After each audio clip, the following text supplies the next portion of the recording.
குங்குமநாயகி மங்கள சுந்தரி மதுரை மீனாட்சி பல்லவ நாட்டினில் நல்லருள் காட்டிடு காஞ்சி காமாட்சி பாடுகின்றோம் உந்த சௌந்தர்யலகரி பாடுகின்றோம் உந்தன் சௌந்தர்யலகரி குங்குமநாயகி மங்கள சுந்தரி மதுரை மீனாட்சி பல்லவ நாட்டினில் நல்லருள் காட்டிடும் காஞ்சி காமாட்சி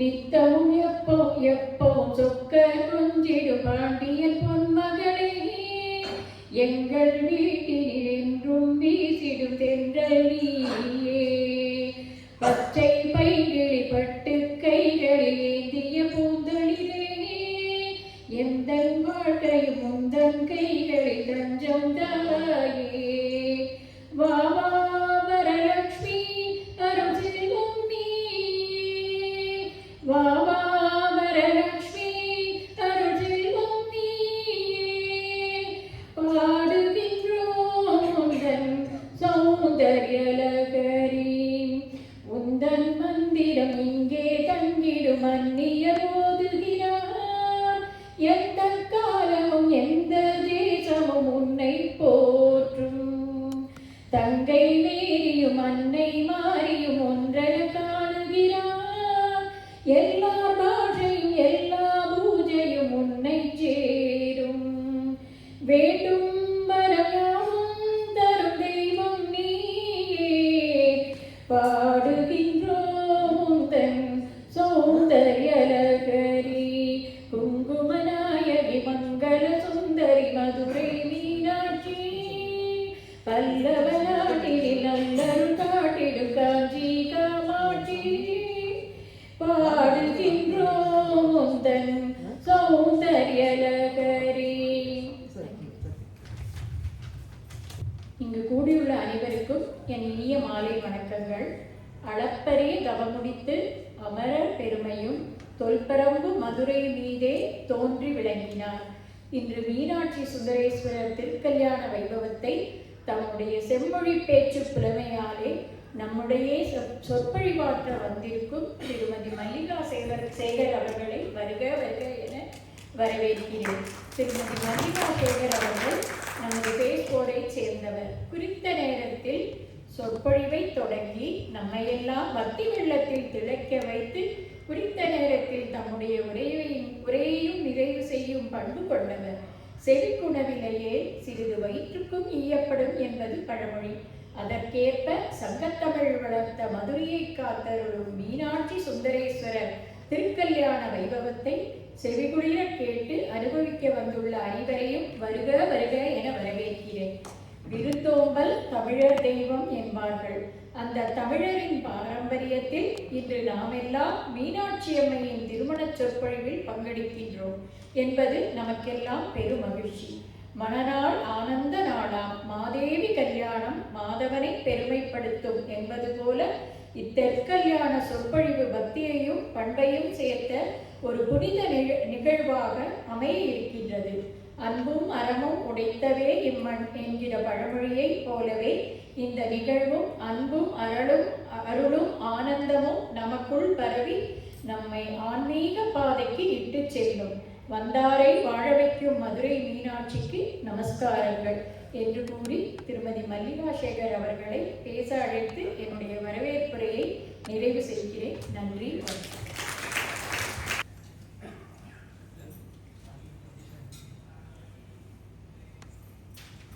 ஊனானாய் உயிரானாய் உயிரில் ஊறும் உணர்வானாய் வானாதி ஐம்பூத வகையெல்லாம் நீயானாய் தேனாரும் மெழுற்கொன்றை சிவம் என்னும் பொருளானாய் நானானாய் உயிர்க்கும் உயிரே ஞான பேரொளி உமையே திருச்சிற்றம்பலம்.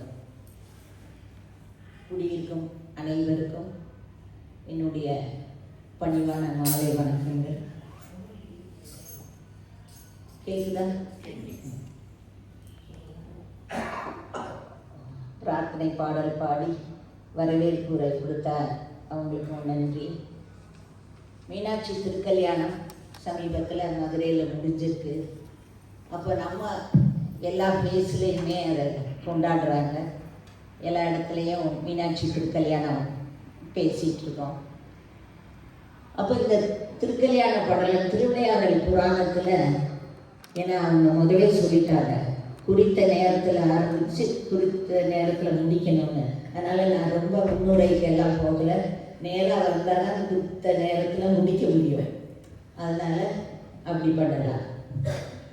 மதுரை திருக்கல்யாணம் வைபவம் வந்து திருவிளையாடல் புராணத்தில் 5வது படலத்தில் வருது. அதுக்கு முன்னாலெல்லாம் மற்ற நிகழ்ச்சிகள் இருக்குது. மீனாட்சி திருக்கல்யாணம் வரக்கூடியது திருவிளையாடல் புராணத்தில் 5வது படலத்தில்.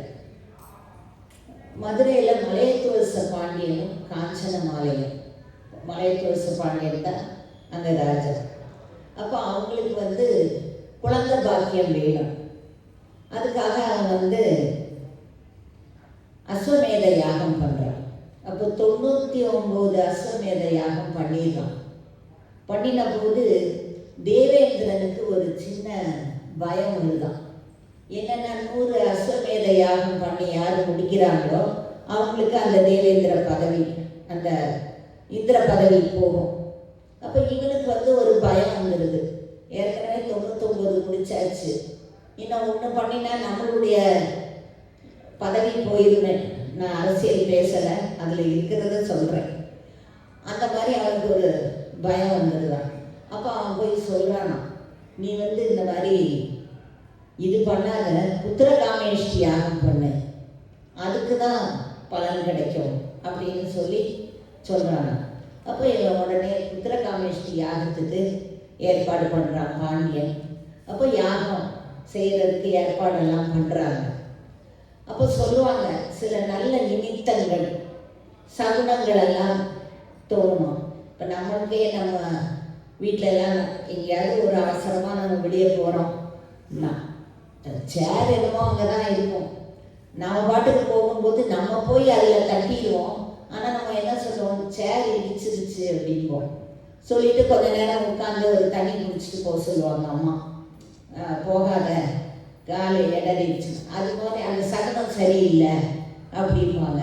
இங்கே வந்து அவனுக்கு பாண்டியனுக்கு வந்து நல்ல சகனங்கள் எல்லாம் தெரியலாம். அந்த வெள்ளி தீ வந்து வளம் சுரிச்சு மேலே எழுந்துதான்.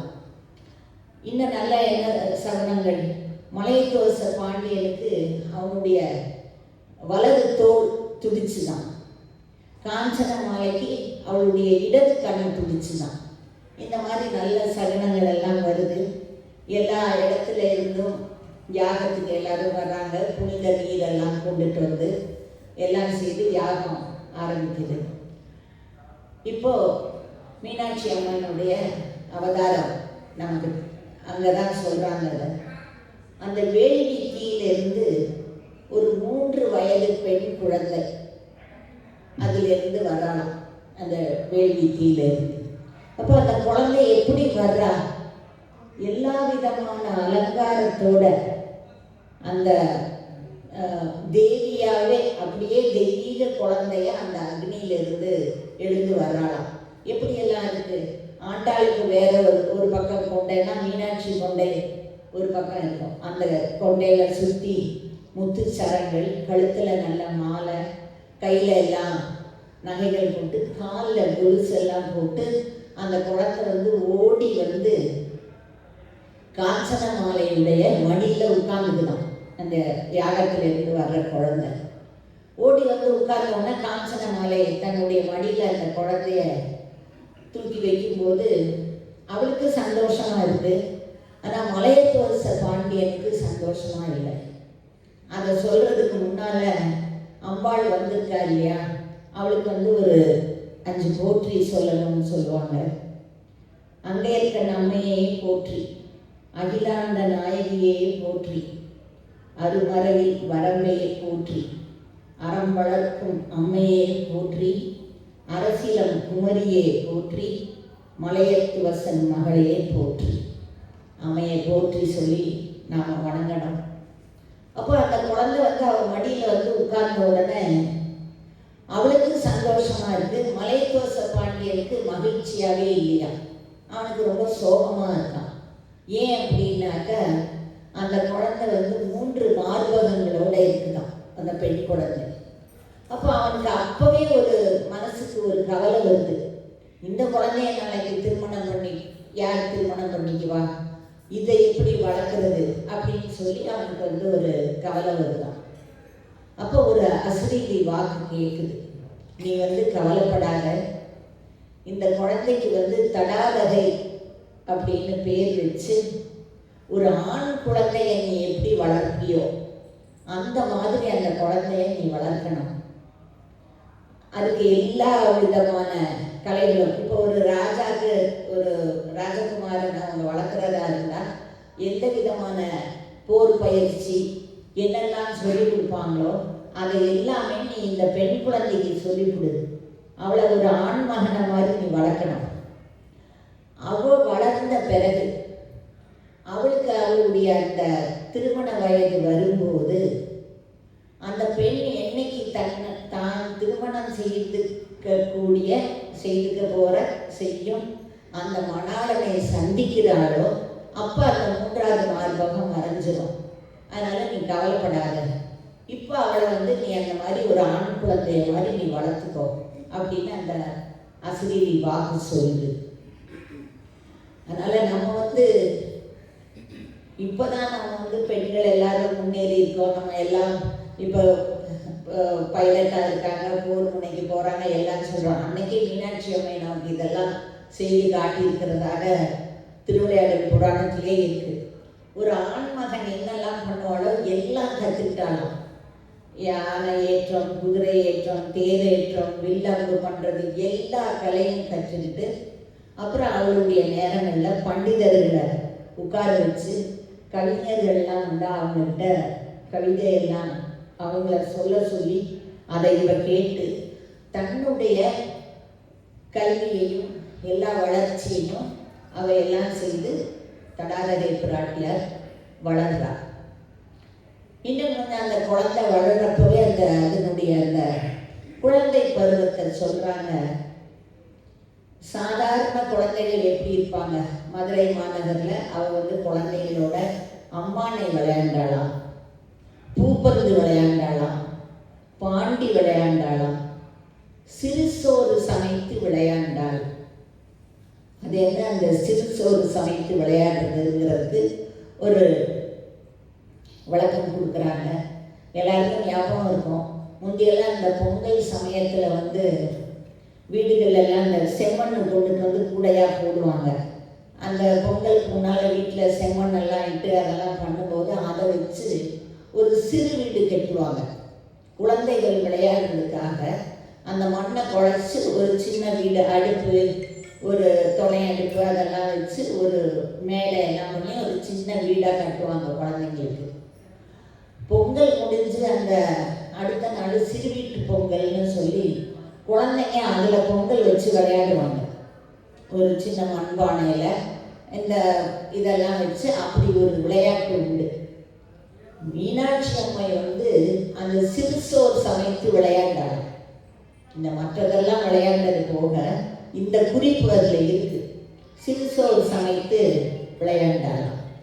இப்படி எல்லாம் செய்து அவள் அந்த உரிய வயது வந்த உடனே இன்னும் கொஞ்சம் அந்த வயசுக்கு உண்டான எல்லா பயிற்சியும் எடுத்துக்கிறார். எடுத்து எல்லாமே முடித்த உடனே முடிசூட்டு விழா. இப்போ அவள் அரசாளுறதுக்கு எல்லா விதமான தகுதியும் வந்துடுது. மலையத்துவச பாண்டியன் அவளுக்கு முறையாக ஆட்சியை கொடுத்துட்டு அவன் ஓய்வு எடுத்துக்கிறான். தன்னுடைய மகள் ஆட்சி பண்ணுறதை பார்த்துட்டு அவனுடைய காலம் முடியுது. தடாதகை பிராட்டியுடைய அந்த இது அவளை எப்படி யானை மேலே, வெள்ளை யானை மேலே உட்கார வச்சு வேப்பம்பூ மாலையை அணிவிச்சு அவளை வந்து வெண்கொடை பொற்கொடை வச்சு வீதி ஊர்வலம் வச்சு ராணியை காட்டுறாங்க. எல்லாருமே தான் இனிமேல் அரசாள போகிறா, நம்ம மதுரை அரசி எப்படி அவங்க பாடலில் சொன்னாங்களே அது மாதிரி அரசியை காட்டுறாங்க. அவள் பெண் அரசாள்றத மலையத்துவச பாண்டியன் பார்க்குறான். இப்போ மீனாட்சியுடைய இந்த அரசாட்சியில் அவள் எல்லாம் பண்ணும்போது அடுத்த கட்டத்துக்கு போகணுமே. அப்போ அவளுக்கு ஒரு ஆசை வருதான், திக்விஜயம் போகணும். ஏன்னா இங்கே உள்ளூரில் இந்த ஸ்போர்ட்ஸ் பண்ணுற விளையாடுறவங்கெல்லாம் இப்போ மாணவர்கள் எல்லாம் நம்ம பார்க்கலாம்ல. முதல்ல வந்து அவங்கள பள்ளிக்கூடத்து அளவில் ஸ்கூல் லெவலில் விளையாடுவாங்க, அப்புறம் இன்டர் ஸ்கூல் லெவல் விளையாடுவாங்க, அப்புறம் அந்த திருப்பி அந்த district level, state level, national level, இப்படி படிப்படியாக போகிறாங்க. அது மாதிரி மீனாட்சி அம்மன் வந்து என்ன பண்ணலாம், இங்கே எல்லாரையும் வெற்றி பெற்றா எல்லாம் பண்ணோன்னா அவளுக்கு ஒரு ஆசை இருந்தான், திக்விஜயம் போய் மற்ற இடங்கள்லேயும் நம்ம எல்லாம் வெற்றி பெறணும். அப்போ காஞ்சன மாலை வந்து அவளுக்கு துணையாக வந்து சுமதி அப்படிங்கிற மந்திரியை கூட அனுப்புகிறாளாம். பெண்ணுக்கு துணையா நீ கூட போ, எல்லா இடமும் திக்விஜயம் பண்ணி போகிற இடங்களெல்லாம் வெற்றி தான். எல்லா இடத்துலையும் திக்விஜயத்தில் வெற்றி பெற்று ஒவ்வொரு இடமா போகிறா. அப்படியே முன்னேறி போன உடனே அன்னை வந்து கடைசியில் ஒரு இடத்த போய் பார்க்குறாங்க. ஒரு பெரிய மலையும் இதுமா இப்படி இருக்கே, சரி இது என்னன்னு போய் பார்ப்போம் அப்படின்னாக்கா கைலை மலையை அடைகிறா. இங்கேருந்து கைலை மலைக்கு போகிறா. அங்கே போய் அங்கே எல்லாம் போர் பண்ணும்போது நந்தி தேவருக்கு வந்து ஒரே இதாக இருக்காங்க, இப்படி ஒரு பயமே இல்லாமல் ஒரு பெண் வந்து இப்படி போர் பண்ணுறாளே அப்படின்னு சொல்லிட்டு ஓடி போய் சிவபெருமான்கிட்ட சொல்கிறாள். ஒரு பெண் சிங்கம் மாதிரி ஒரு பெண் வந்து அங்கே நிற்கிறா. எல்லாரையும் பூதகணங்களை எல்லாம் இது பண்ணியாச்சு, துவம்சம் பண்ணியாச்சு, இந்த மாதிரி அவளை என்ன பண்ணுறது எனக்கு தெரியாது, நீங்கள் வாங்க அப்படின்னு சொல்லி போய் நந்திதேவர் சொல்கிறார் சிவபெருமான்கிட்ட. அப்போது சிவபெருமான் வராரு. சிவபெருமான் வந்து யார் வந்திருக்கான்னு வந்து பார்த்த உடனே மீனாட்சி அம்மைக்கு, ஏன்னா நம்ம இப்போ அப்படி தான் சொல்லணும், அங்கே தடாகரை பிராட்டி தான் அது வேற, ஆனாலும் மீனாட்சி அம்மைக்கு அவரை பார்த்த உடனே அந்த பெண்மைக்கே உள்ள அந்த நாணம் தோன்றி அந்த மூன்றாவது மார்பு மறைஞ்சு போகுது. அப்போ பக்கத்தில் மந்திரி சுமதி இருக்கிறா. அப்போ அவள் சொல்கிறாள், இந்த கொன்றையின் சடையன் இருக்கானே இவன் தான் உன்னுடைய மணாளன். அன்னைக்கு அசிரீரி வாக்கு கேட்டப்போ சுமதி பக்கத்தில் இருக்கா. அப்போ சொல்கிறாள், அந்த கொன்றையின் சடையன் தான் உன்னுடைய மணாளன் அப்படின்னு சுமதி சொல்கிறான். அப்போது சிவபெருமான் வந்து சொல்கிறார், நீ வந்து மதுரையிலேருந்து வரும்போது நான் உன்னை அப்போலேருந்தே நான் வந்து தொடர்ந்து வந்துட்டுருக்கேன். நீ இப்போ இங்கே எல்லா இடத்துலையும் வெற்றி வாகை சூடியாச்சு, நீ மதுரைக்கு திரும்பி போ. வரக்கூடிய திங்கக்கிழமை, அதில் திருவிளையாடல் புராணத்தில் வர்ற கிழமை வந்து வரக்கூடிய திங்கக்கிழமை நான் வந்து உன்னை முறைப்படி திருமணம் செய்கிறேன் அப்படின்னு சொல்லி மீனாட்சி அம்மாயிட்ட சொல்லி அனுப்பிடுறாங்க. இப்போ திருப்பி வராங்க. அவங்க சந்திச்சாச்சு, திக்விஜயம் முடிஞ்சாச்சு, திருப்பி மதுரைக்கு வரணும். சுமதி வந்து அதுக்கு முன்னாலேயே இவங்கெல்லாம் படையோடு திறந்து போகணுமே, போகும்போது அவங்க செய்தி சொல்லி அனுப்புகிறாங்களாம், சீக்கிரமாக போய் காஞ்சன மாலைக்கு சொல்லணும், இந்த மாதிரி மாப்பிள்ளை பார்த்தாச்சு, திருமணத்துக்கு ஏற்பாடு பண்ணுங்கன்னு சொல்லணுமே. இவருக்கு திங்கக்கிழமை மாப்பிள்ளை வரேன்னு சொல்லியிருக்காரு இல்லையா, அதனால சுமதி செய்தி சொல்லி அனுப்புகிறாள், இங்கே இருந்து சொல்லி அனுப்புகிறாங்க. அப்போ மதுரை எப்படி இருக்குது, மதுரையில் யானை மேலே முரசு கொட்டி ஊரே சொல்கிறாங்களாம், இந்த மாதிரி மீனாட்சி அம்மைக்கு கல்யாணம், எல்லாரும் வாங்க நாம் கொண்டாடணும் அப்படின்னு. நீங்கள் இன்றைக்கும் மதுரைக்காரவங்க யாரும் இருக்கீங்களாங்க? அவங்களுக்கெல்லாம் தெரியும், 2 கையை தூக்கிட்டாங்க, அவ்வளோ சந்தோஷம். ஏன்னா அந்த இப்போ நானா அன்னைக்கு வந்து 8 வருஷம் 9 வருஷம் ஆகுது ஃபேஸ்புக்கில் இருக்கேன். வந்ததுலேருந்து எல்லா வருஷமும் எங்களுக்கு மதுரையிலேருந்து சின்மயா மிஷன்லேருந்து அழைப்பு வரும், மீனாட்சி திருக்கல்யாணத்துக்கு வாங்க அப்படின்னு. மதுரை மக்கள் எல்லாம் இப்படி தான் எல்லாருக்கும் அழைப்பு அனுப்புவாங்களாம்.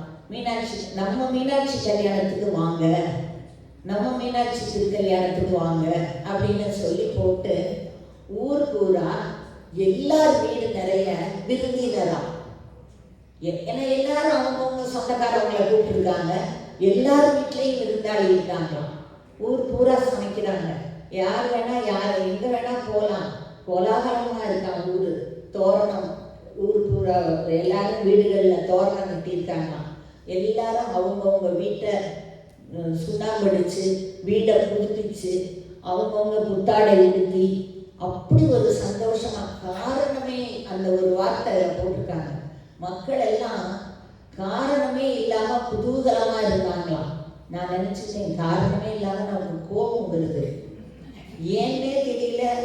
ஏதாவது சம்மந்தமே இல்லாமல் யாராவது ரொம்ப மெதுவாக கேட்டாலும் கூட நமக்கு ஏதாவது டக்குன்னு கோபம் வருது. ஆனால் அங்கே அப்படி இல்லையா, மக்களுக்கு எல்லாருக்கும் காரணமே இல்லாமல் சந்தோஷமாக இருக்காங்களாம், அவ்வளோ மகிழ்ச்சியாக இருக்காங்களாம். திருமணம் மதுரையே விழா கோலமாக இருக்குது அப்படின்னு. இன்றைக்கும் மதுரையில் அந்த மீனாட்சி கல்யாணத்துக்கு ஊர் மக்கள் எல்லாம் சேர்ந்து தான், மதுரைக்காரங்களுக்கு தெரிஞ்சிருக்கும், காய் அரிஞ்சு கொடுப்பாங்க, அங்கங்கே கூப்பிடுவாங்க. நான் வந்து முன்பதிவு செய்து வைக்கணும். நானும் போயிருக்கேன். அதான் எனக்கு ரொம்ப சந்தோஷம். ஏதாவது நான் சொல்கிற செய்தி ஒன்று ஆமாம் சொல்கிறதுக்கு யாராவது இருந்தால்தான்.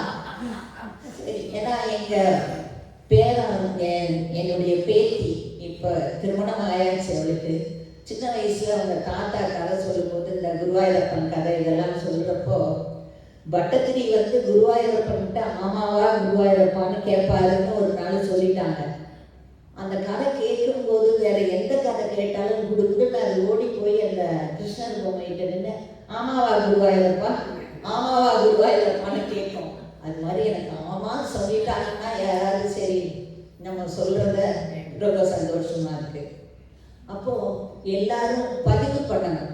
இப்போ நாங்களாம் போய் இப்போ திருநகர்லேருந்து ஒரு குரூப் வராங்க அப்படின்னு சொன்னாங்க, நம்மளை வந்து ஏதாவது ஒரு கல்யாண மண்டபமோ ஒரு பள்ளிக்கூடமோ, இந்த தடவை வந்து சேதுபதி ஸ்கூல்லையா செய்தி நான் கேட்டேன்.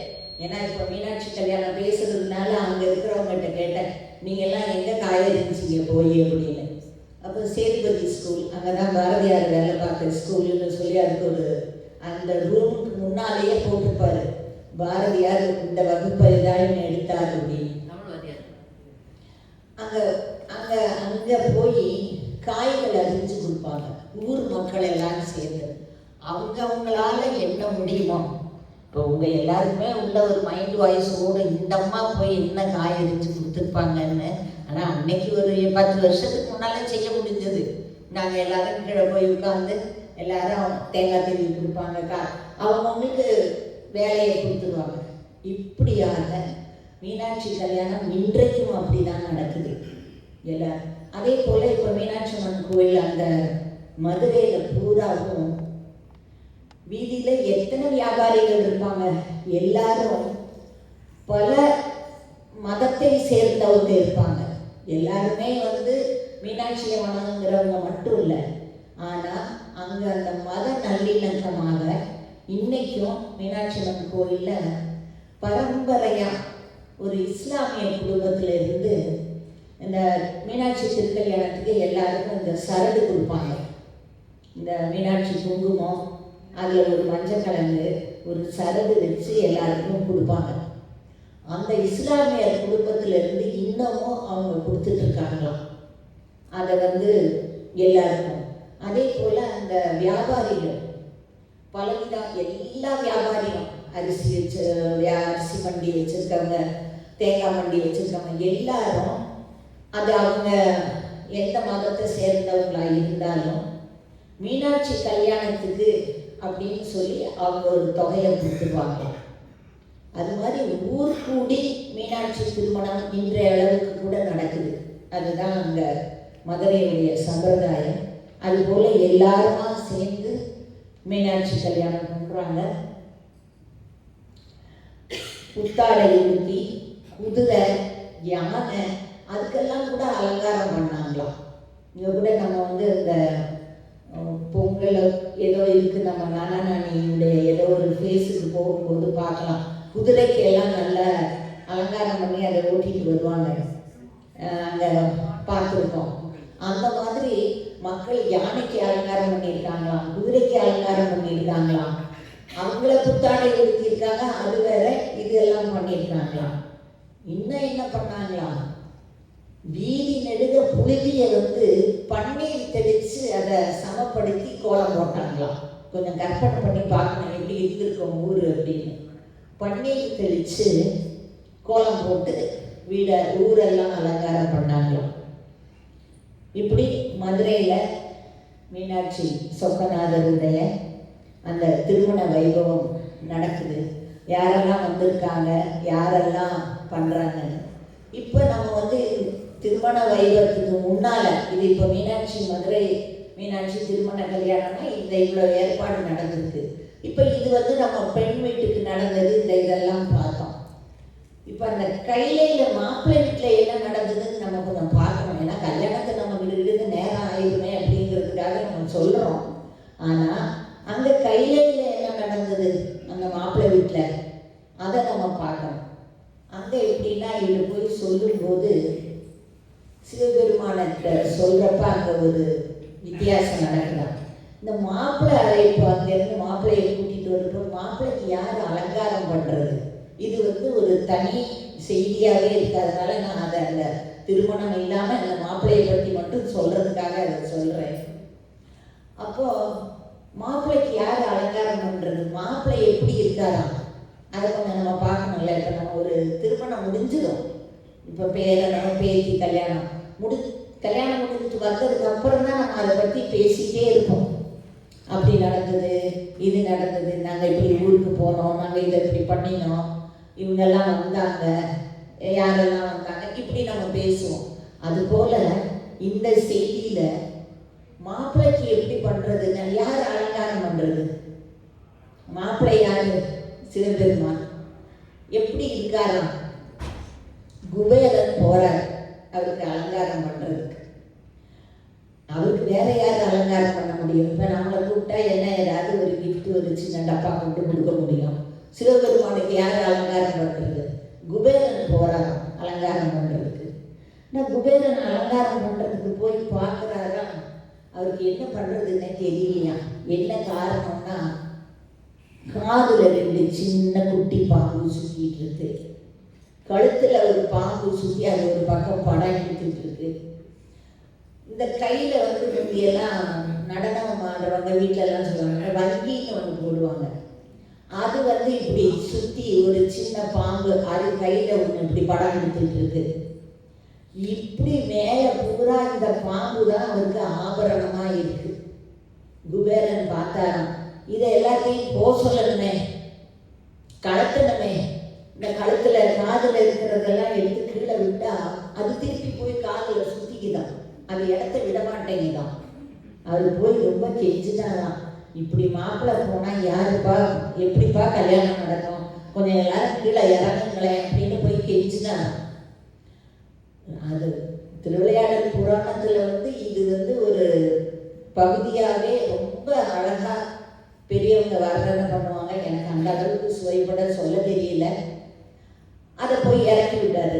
திருப்பி இங்கே காதில் ஒரு தங்க குண்டலம் போட்டு சிவபெருமானுக்கு எல்லாம் ஆபரணங்கள் எல்லாம் போட்டு, இந்த தலை காடு, அதை என்ன பண்ணுறது, அந்த ஜடாமுடியோட அது அந்த அங்கே வேற ஒன்று சுற்றிட்டு இருக்குதான், அதையெல்லாம் எடுத்து பார்த்து பார்த்து பண்ணுறாராம். அவரால் சில நேரம் நம்ம பிள்ளைங்களை வளர்த்தப்ப ஞாபகம் இருக்கும், சிலப்போ அந்த தலையில் சிக்கு எடுக்கவே முடியாது, அப்படியே பரபரன்னு எடுத்து பின்னிடுவோம், பரவாயில்ல அப்படின்னு. அதே போல் குபேரன் என்ன பண்ணாராம், அந்த எல்லாத்தையும் சேர்த்து வச்சு ஒரு கிரீடத்தை வச்சு ஒரு அங்கம் விட்டுனாராம் தலையை.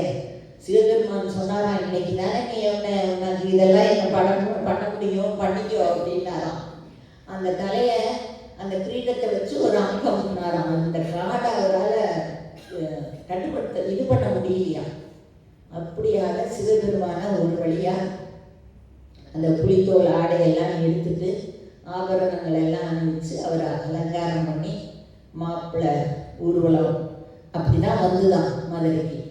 அப்போ இந்த ஊர்வலம் வரும்போது இந்த எல்லாத்தையும் இறக்கிட்டு இருக்காரு. அதெல்லாம் என்ன பண்ணதான் கூடவே வருதான். அப்போ இவர் கேட்டாரா, நீங்கெல்லாம் கூட வந்தால் யார் வருவா ஊர்வலத்துக்கு, எப்பா நீங்கெல்லாம் கூட வராதீங்க அப்படின்னு. அது எதுவுமே போகிறதா இல்லையா. அப்போ சொன்னாராம், சரி வாங்க கொஞ்சம் ஓரமாக வாங்க, ஏன்னா இப்போ மாப்பிள்ளை ஊர்வலம்லாம் நடக்குதா தெரியல திருமணங்களில். இப்போ ஏன்னா முந்தியெல்லாம் அப்படி நடக்கும். ஒரு சத்தனம் இருக்கும், பக்கத்தில் கல்யாண மண்டபத்துக்கு பக்கத்தில் ஒரு கோவில் இருந்து மாப்பிள்ளையை அழைச்சிட்டு வருவாங்க. அப்படி ஒரு சம்பிரதாயமாக ஊர்வல காரில் மாப்பிள்ளையை அழைச்சிட்டு வருவாங்க. அப்படி சிவபெருமான் மாப்பிள்ளையை அழைச்சிட்டு வரும்போது கூட தோழர்கள் இப்படி வந்தாங்க, யார் வருவா கூட அப்படின்னு அவர் ரொம்ப கெஞ்சுறாரு, கொஞ்சம் நீங்கள்லாம் ஓரமாக வாங்கப்பா அப்படின்னு. ஸோ அதெல்லாம் ரொம்ப கஷ்டப்பட்டு எல்லாம் ஓரமாக வந்ததாக நமக்கு திருவிளையாடல் புராணத்தில் இருக்குது. எல்லாத்தையும் எடுத்து சுந்தரர் எல்லாரும் கூட வர்றாங்க. பிரம்மதேவனும் ஈசனுக்கு வலதுபுறம் வராராம். திருமால் கூட வராரு. ஊர்வலம் மதுரையை அடைஞ்சு மதுரையில் மீனாட்சி அம்மனுக்கும் சொக்கநாதருக்கும் திருமண கோலத்துக்கு மீனாட்சி அம்மையை யார் அலங்காரம் பண்ணுவா? நம்ம அங்கே சிவனுக்கு குபேரன் போனார், இங்கே பெண் அலங்காரம் பண்ணணும்ல. மகாலட்சுமியும் சரஸ்வதியும் பிராட்டியை அலங்காரம் செய்கிறாங்க. அந்த திருமண மண்டபத்துக்கு கூட்டிகிட்டு வரும்போது திலோத்தமை கண்ணாடி பிடிக்கிறாங்களாம், ஊர்வசி ஆலவட்டம் போடுறாங்களாம், மேனகை பூந்தட்டு எடுத்துட்டு வர மங்கள இசை பாட பிராட்டி மணமேடையில் ஈசனுக்கு அருகில் அமர்றாங்க. அந்த திருமண சடங்குகள் எல்லாம் நடக்குது. மகாவிஷ்ணு பாத பூஜை பண்ணி சிவபெருமானுடைய திருக்கரத்தில் தடாகை பிராட்டியார் அந்த கரத்தை வச்சு மந்திரம் ஓதி தார வறுத்து கொடுக்குறாரு. தேவர்கள் பூ மாடி போய் அப்போ பூ மாறி மேலே இருந்து எல்லாம் வர்றப்போ இந்த இடத்துல மதுரையில் மதுரைக்காரங்களுக்கெல்லாம் தெரியும், பொதுவாகவே எல்லா திருமண வீடுகள்லேயும் அந்த இடத்துல திருமண வைபவ பாடல்னு ஒன்று பாடுவாங்க. பொதுவாக முடிஞ்சோடனே நலுங்கு முடிஞ்சோன்னா ஊஞ்சலில் பொண்ணு மாப்பிள்ளையை உட்கார வச்சு பாடுவாங்க.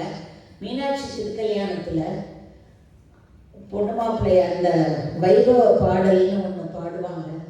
அந்த தோரண பந்தலிலே அந்த பாட்டு பாடாமல் இந்த திருமண வைபவம் எங்கேயுமே இருக்காது. நமக்கு மீனாட்சி கல்யாணம் அவங்க ராதாக்கு பாட தெரியும்னு நினைக்கிறேன். அந்த பாடுங்க. பல்வகை மணியாரம் புதுமலர் மாலையுடன் புஞ்சிரிப்புடன் நின்றாள் தோரண பந்தலிலே. பாண்டியன் தோகை கயல் விழியின் கல்யாண வைபவமாம் மறையோதிட நான் முகனும் அமர்ந்திட பிறை அடியிறைவனும் சிறப்புடன் வந்திட தன் திருக்கரத்தாலே திருமகள் தொழுமாலே தங்கையின் மலர்க்கரத்தை சுந்தரரிடம் வைத்தார். சந்தன குங்குமம் செடிகள் தந்திட வந்த விருந்தினர் சிந்தை மகிழ்ந்திட விந்தை விந்தையன் தேவபூதகணம் வியந்து அறுசுவை உணவு உண்டிட கண்டிராத பல சீவகை வந்திட எண்ணிலாத நவரத்னம் குவிந்திட மண்டலம் புகழ்ந்திட எங்கும் காணாத மாபெரும் திருநாள் மதுரை தலமிதில் தோரண பந்தலிலே. பாண்டியன் தோகை கையில் விழியின்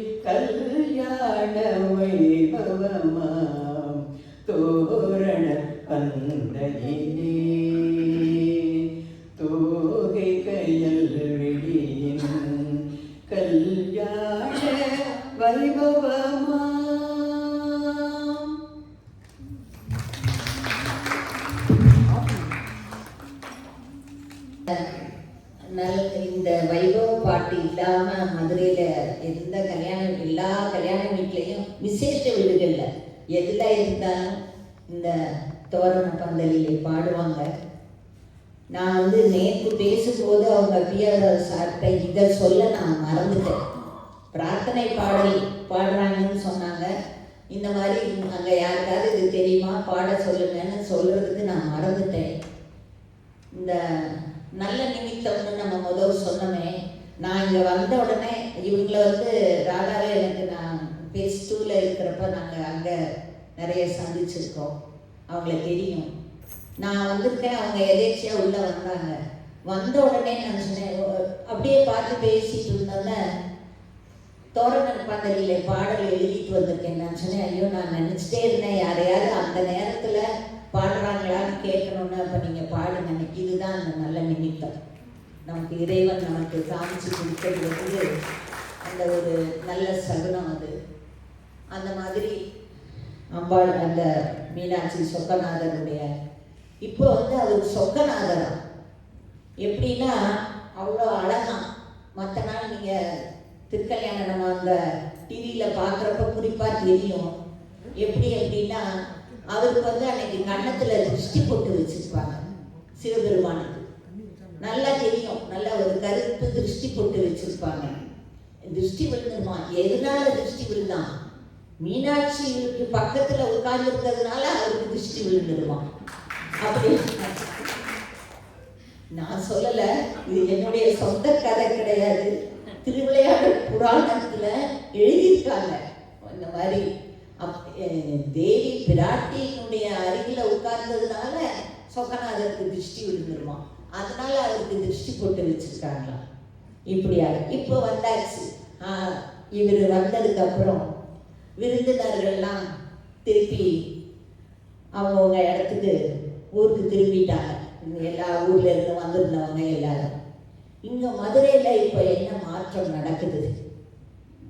அந்த ரிஷப கொடி மீனக்கொடியா மாறி இருக்கு. பாம்பணிகள் அதை எல்லாத்தையும் சிவபெருமானுக்கு கழட்டிட்டாரு.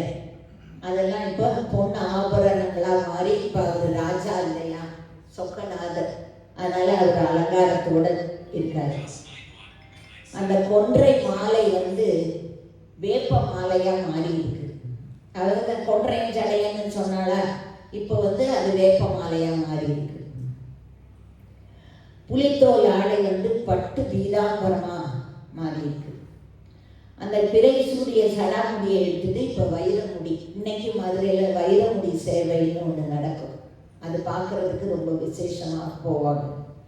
இது எல்லாம் மாறி இப்போ சிவனும் பார்வதியும் தினமும் ஒரு அவங்க தெய்வமாக அவங்க ஆட்சியை பண்ணும்போது அவங்க என்ன வணங்குவாங்களாம்? இன்மையில் நன்மை தருவார் கோவில்னு ஒன்று மதுரையில் இருக்குது.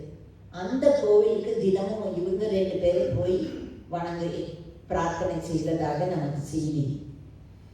இப்போ இந்த சித்திரை வைகாசி ஆவணி மாதம் வர மீனாட்சி ஆட்சி பண்ணுவாளாம். அவள் கையில் இருக்குமா செங்கோல்.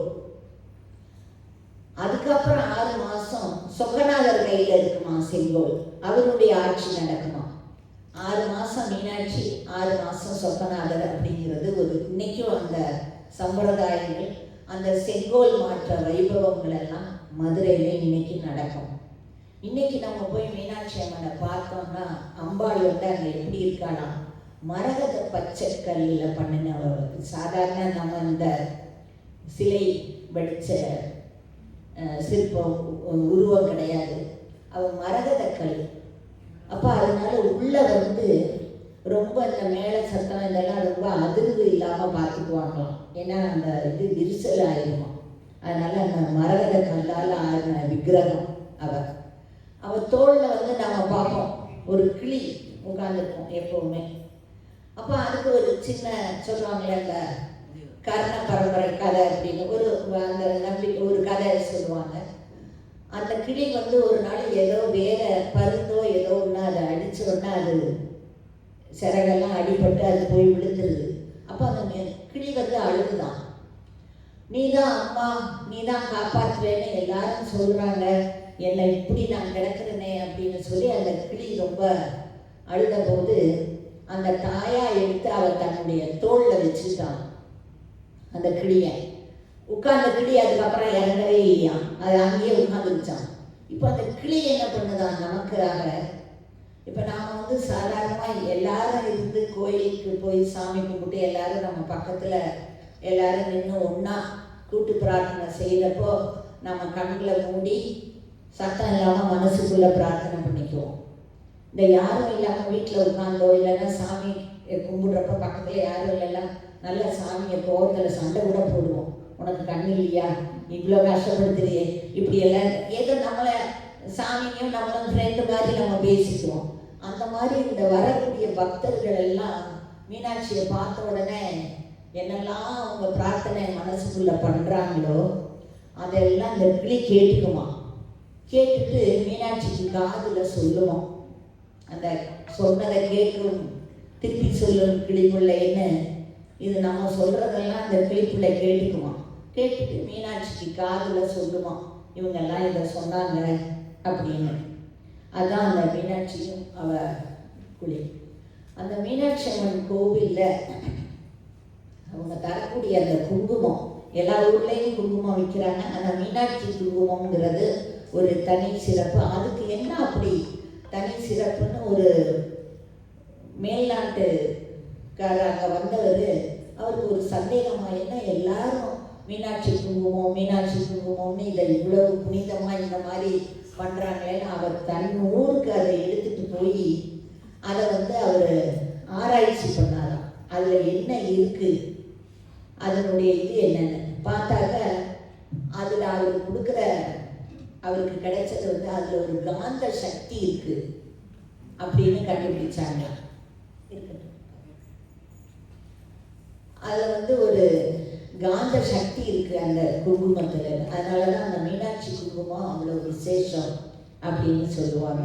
அதனால் எந்த மதுரைக்கு போனால் என்ன வாங்கிட்டு வர்றாங்களோ இல்லையோ, மதுரை மல்லிகைப்பூவும் மீனாட்சி குங்குமமும் கண்டிப்பாக எல்லாரும் வாங்கிட்டு வந்து நண்பர்களுக்கு கொடுப்பாங்க. இப்போ இருக்கிற மீனாட்சியுடைய ஆட்சி தான் இப்போ எவ்வளோ பேர் இப்போ நமக்கு இவ்வளோ அனுபவங்கள் சொல்கிறோம்.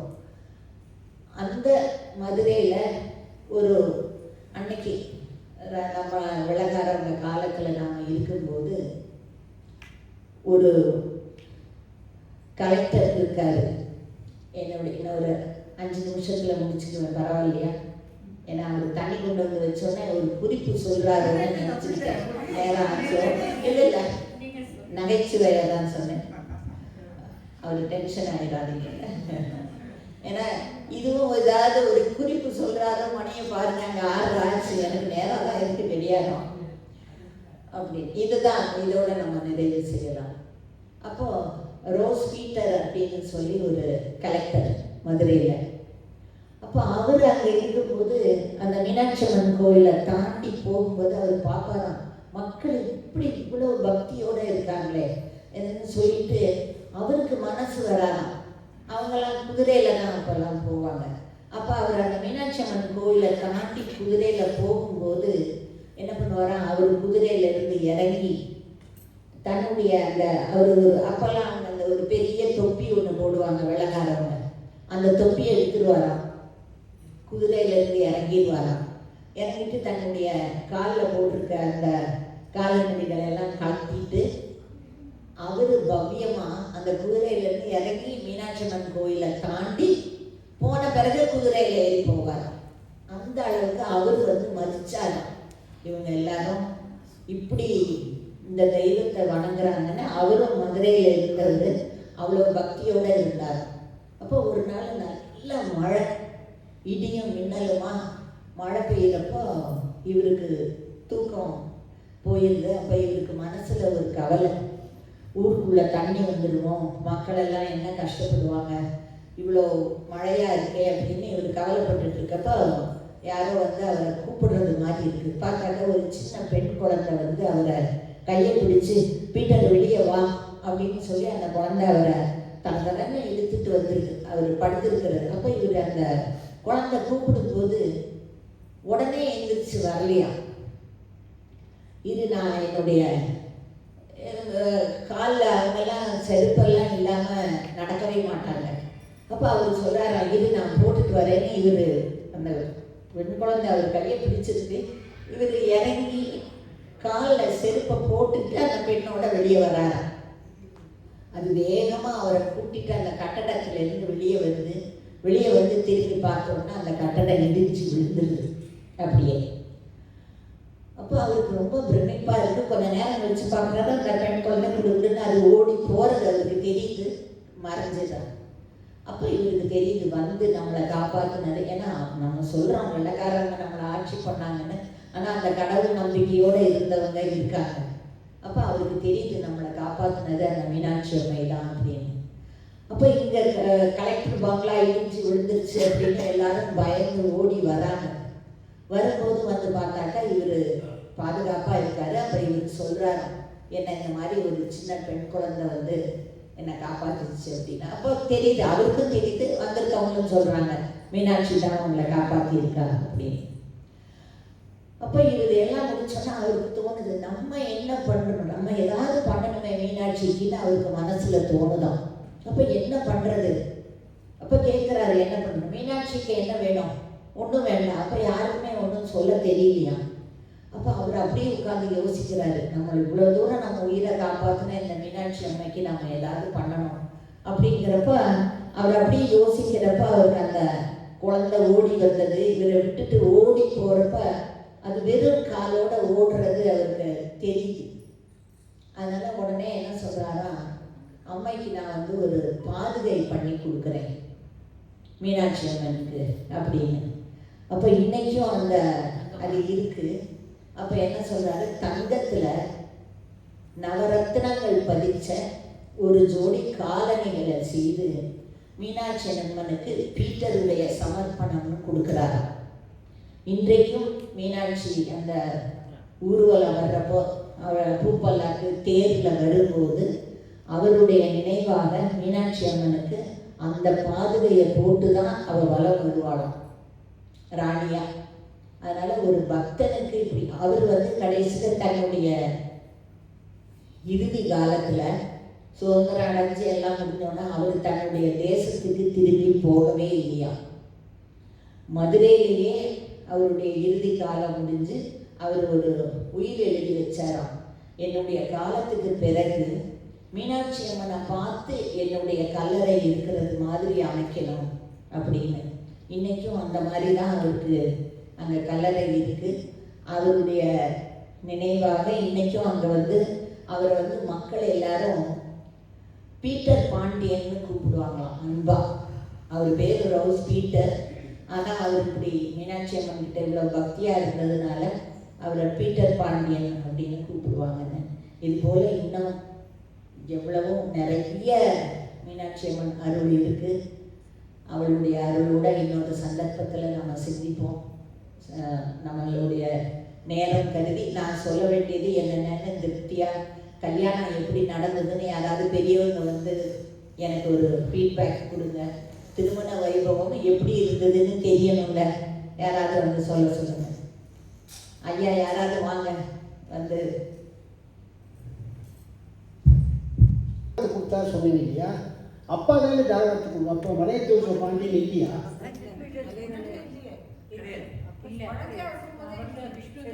கல்யாணம் நடக்கிற போது மகாவிஷ்ணு தாரவார்த்தை கொடுத்தாருன்னு சொன்னேன் இல்லையா, அப்பா தானே தாரவார்த்தை கொடுக்கணும், அண்ணா வரல. கதையில் இல்லை, கதையில் அப்போ மலையத்தூர் பால் செத்து போயிட்டாரா, இறத்து போயிட்டாரா?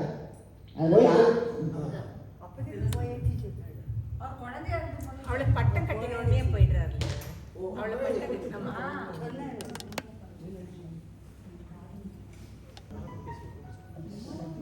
சொற்பொழிவை கேட்டு நம்மெல்லாம் மகிழ்ச்சியில் கிடைச்சிட்ட நேரத்தில் இவங்க கடைசியாக ஒன்று சொன்னாங்க, ஒரு வெள்ளைக்காரர் வந்து எப்படி வந்து அம்மனுடைய அருளால் வந்து தப்பித்தாருன்னாங்க. இதை நான் கேட்ட உடனே என்னுடைய வாழ்க்கை, நான் வந்து மதுரையில் வந்து என்னுடைய காமராஜ் யூனிவர்சிட்டியில் ஃபஸ்ட்டு பேட்ச் தான் மதுரை காமராஜ் யூனிவர்சிட்டி போது அதில் ஃபஸ்ட்டு பேட்சில் போஸ்ட் கிராஜுவேட் ஜாயின் பண்ணேன்.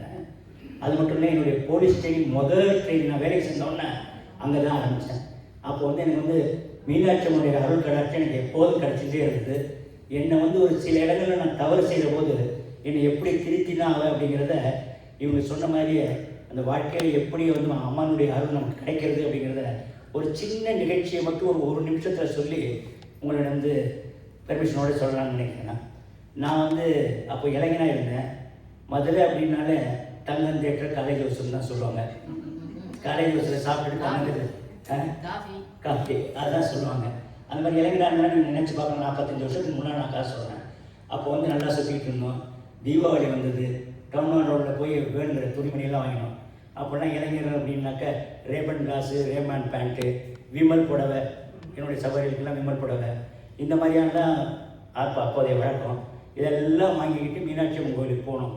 மீனாட்சி அம்மனை நல்லா தரிசனம் பண்ணிவிட்டு நானும் என் நண்பரும் வெளியே வந்தோம். சாக்ஸ் போட்டோம், ஷூ போட்டோம். டெய்லி 20 காசு போடுறா அப்படின்னா போனால் 10 காசு ஷூ கொடுக்குறது வச்சுருக்குது. அவன் எங்கிட்ட இல்லைடா, எல்லாத்தையும் நான் முடியல போட்டுட்டான்ட்டான். சரி, எங்கிட்ட பார்த்தா எங்கிட்டையும் இல்லை. அப்படியே திருன்னு முடிக்கிறோம். 7 மணி சாயங்காலம். நிறையா பேர் ஆண்கள் பெண்கள் எல்லாம் இருக்காங்க. எல்லோரும் என்னடா பேண்ட்டு போட்டிருக்காங்க, 10 காசு கூட இல்லையே அப்படின்னு. நல்ல சம்பாத்தியத்தில் இருந்தேன். ஆனால் அன்றைக்கி அந்த இடத்துல 10 காசு இல்லை. அப்புறம் அதில் இன்னும் அதிகமாக என்ன சொன்னோம்னாக்க அந்த ஷூ வைத்துக்கூடிய அந்த பாதலி காப்பாளர்னு சொல்ல, சார் காசு இல்லையா சார் அப்படின்னு சத்தமாக கேட்குறாரு. நாங்கள் அப்படியே கூணி குறுகி அப்படியே வெட்டிட்டோம்.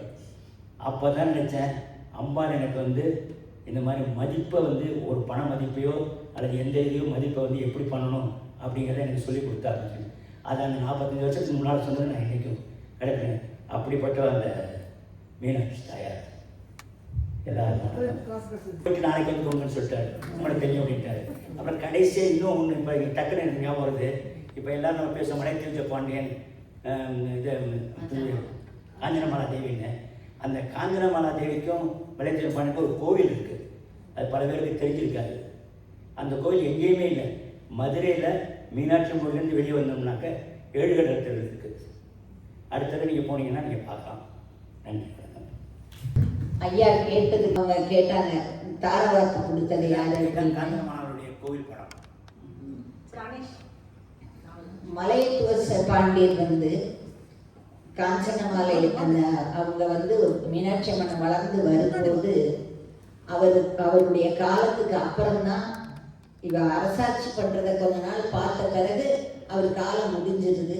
அதுக்கப்புறம் மீனாட்சி அம்மன் இருக்கா. அதனால அவர் இல்லை. மீனாட்சி திருக்கல்யாணத்தப்போ மலையத்துவ பாண்டியன் இல்லை. நம்மளுடைய திருவிழாடைய புராணப்படி அதை இல்லை அவங்க கேட்டதுனால அதை நான் சொல்றேன். உட்கார்ந்து மீனாட்சி கல்யாணம் பற்றி சொன்னீங்க, ரொம்ப இன்ட்ரெஸ்டிங்காக இருந்தது. நான் வந்து ஒரு பஜனை சம்பிரதாயத்தில் இருக்கிறதுனால நிறைய கல்யாணம் பார்த்துருக்குறேன். ராதா கல்யாணம், சீதா கல்யாணம், ஆண்டாள் கல்யாணம், பத்மாவதி கல்யாணம். பட் மீனாட்சி கல்யாணம்னா பழையெல்லாம் பண்ணுவாங்க பொதுவாக. நான் சென்னையில் சொல்ல 24 வருஷமாக இருந்தேன். ஸோ இதில் என்னென்னா ஒரு தடவை எனக்கு வந்து மீனாட்சி சுந்தரேஸ்வரர் கல்யாணம்னு நன்மங்கலத்தில் பண்ணாங்க சிவபூரில். அப்போ வந்து என்ன வந்து நார்மலாக விஷ்ணு கல்யாணம் நடக்கும்போது 26 அஷ்டபதி, ராதா கல்யாணத்தோட அஷ்டபதி தான் ஜெயதேவர் பாடுவாங்க. அப்போ அங்கே வந்து என்ன பண்ணாங்க, 24 சிவ அஷ்டபதி பாடினாங்க. இன்ஃபர்மேஷன் அது காப்பி கேட்டுருக்கு. But it is Madras. ஆனால் சம்பிரதாய பஜனையை வந்து இந்த மாதிரி கல்யாணம் வந்து தொற்பொழி ஆக்கினீங்க. பட் சம்பிரதாய பஜனையை வந்து மீனாட்சி கல்யாணம் மதுரையில் நடக்குது. மற்ற எல்லா இடத்துலையும் அவ்வளோ நடக்காது. இந்த இன்ஃபர்மேஷனாக தேங்க்யூ. நீங்கள் 6 மாதம் மீனாட்சி அரசாட்சி பண்ணுறா, 6 மாதம் சுந்தரேஸ்வரன் சொன்னீங்க இல்லையா? பட் மதுரையில் மீனாட்சி தான் அவசியம்னால சொல்கிறா இல்லைங்க. சுந்தரேஸ்வரர் வந்து 6 மாதம் இருக்கிறதா இது வரைக்கும் நான் கேட்டதில்லை. செய்தி திருவிளையாடல் புராணத்தில் அப்படிலாம் இருக்கா? இருக்கு. ஓ, இது வரைக்கும் நான் கேட்டதில்லை. திருவிளையாடல் புராணத்தில் இருக்கு. இப்போவும் மதுரையுடைய மதுரை ஆட்சி தான் அப்படின்னே சொல்லுவோம். மீனாட்சி தான். ஆனால் அந்த செய்தி இருக்கு, அதில் வரும். திருவிளையாடல் புராணம் முதல் கதையாக கேட்குறாரு. திருவிளையாடல் புராணத்தில் இருக்குங்க ஐயா. சொல்ல நமஸ்காரம். எனக்கு ரொம்ப பிடிக்கும் நீங்கள் பேசினா. பிகாஸ் நீங்கள் ஜஸ்ட் பேசுறது வந்து அப்படியே அந்த கோவிலையும் அந்த அம்பாலையும் சுவாமியும் கொண்டு எதுக்கு நிறுத்துற மாதிரி இருக்கும். நீங்கள் உங்களோட நரேஷன்ஸ் அதெல்லாம் ஸோ அதில் வந்து நான் ரொம்ப வருஷம் மதுரையில் இருந்திருக்கேன். என்னோட யங் ஏஜ் எல்லாம் ஸ்கூலிங், அப்புறமா வந்து காலேஜ் எல்லாமே சொக்கிக்குளம், பெரிய சொக்கிக்குளம், சின்ன சொக்கிக்குளம், திருநகர், இதில் இருந்தெல்லாம் நிறைய இருந்திருக்காங்க. ஸோ எங்காச்சும் நிறைய பேர் வந்து இந்த கல்யாணத்துக்கு முதலாம் தங்கிப்பான். ரொம்ப நல்லா இருக்கும். நிறைய மீனாட்சி கோயிலுக்கு அதுக்காக போயிருக்கோம் நம்ம. ஸோ அதுதான் தட்ஸ் வாட் ஐ வாண்டட். நீங்கள் உங்கள் பேச்சு எனக்கு ரொம்ப பிடிக்கும் எப்பொழுதுமே. ஜஸ்ட் ஒரு பேச்சா இல்லாதக்கு அது அப்படியே நமக்கு கண்ணெதிர கொண்டு பகவானை நிறுத்துற மாதிரி இருக்கும். So thank you so much. நன்றி. அந்த மீனாட்சி அறிவோடு நாம் மீண்டும் சந்திப்போம். வணக்கம்.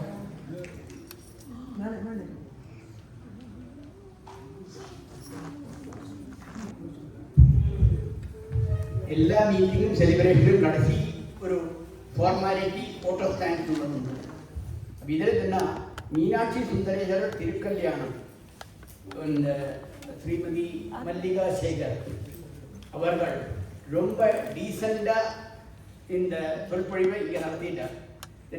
யூஸ்வலி இந்த டிஸ்கோர்ஸுக்கு எல்லாம் வரத்துக்கும் பகவானோட நாமங்கள் சொல்றதுக்கும் ஒரு அனுகிரகம் இருந்தால் மட்டும்தான் உங்களுக்கு அதில் பார்ட்டிசிபேட் பண்ண முடியும். அதில் நீங்கள் பாகபாக் ஆக முடியும்.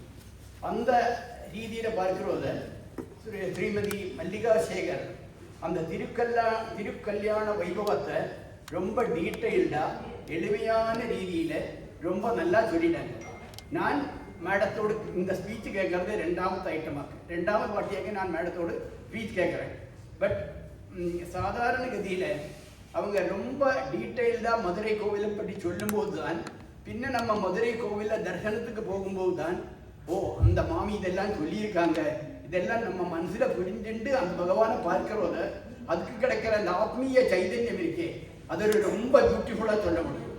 இப்போ சாதாரண நம்ம எல்லா கோவிலையும் போவோம், கையெடுத்து கும்பிட்டுட்டு அப்படியே வருவோம். பட் அந்த கோவிலோடு பிரதிஷ்டையோடோ அந்த கதைகளோ ஒன்றுமே நமக்கு தெரியாது.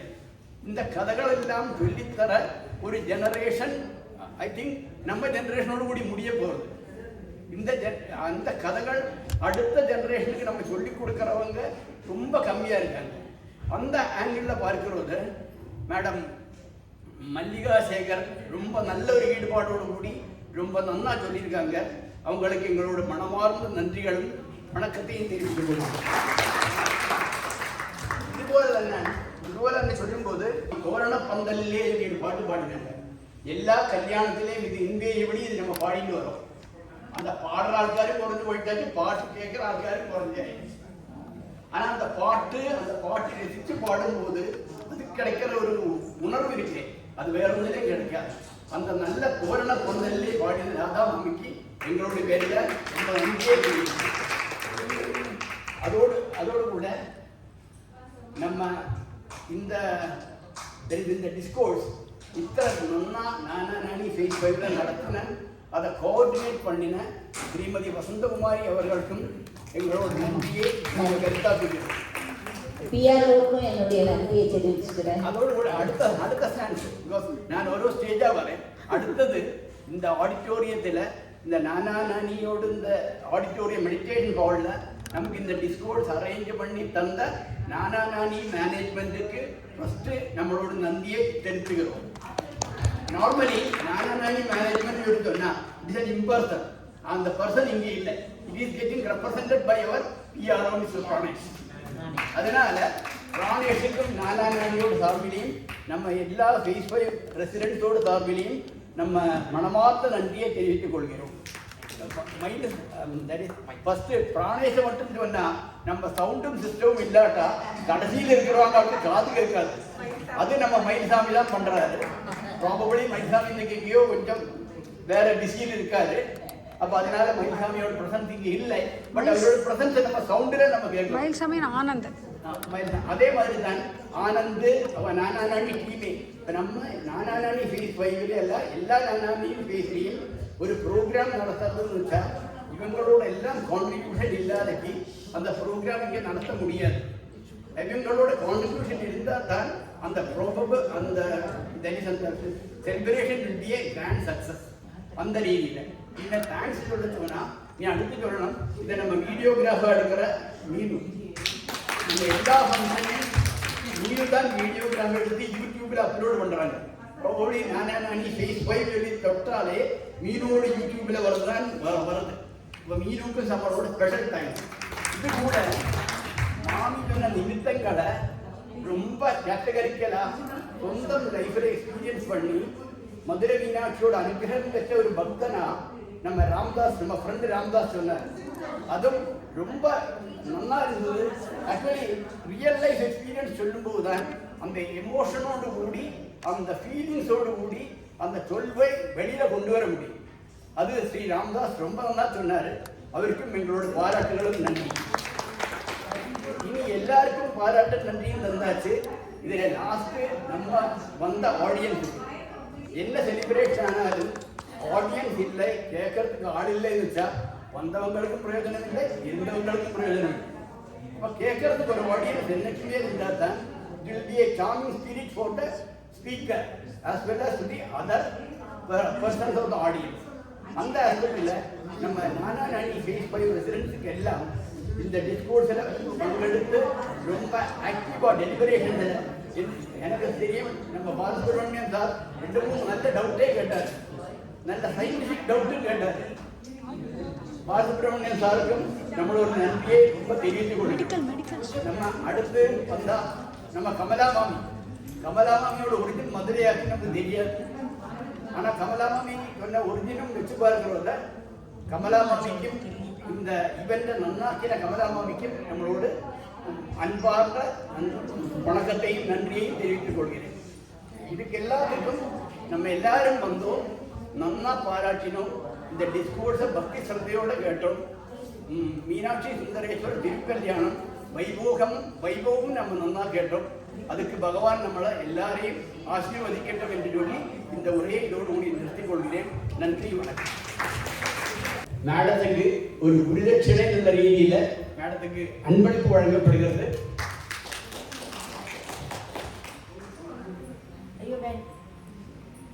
இந்த அன்பளிப்பு கொடுத்த பானுமதி மேடத்துக்கும் நம்ம ஆரத்தி மேடத்துக்கு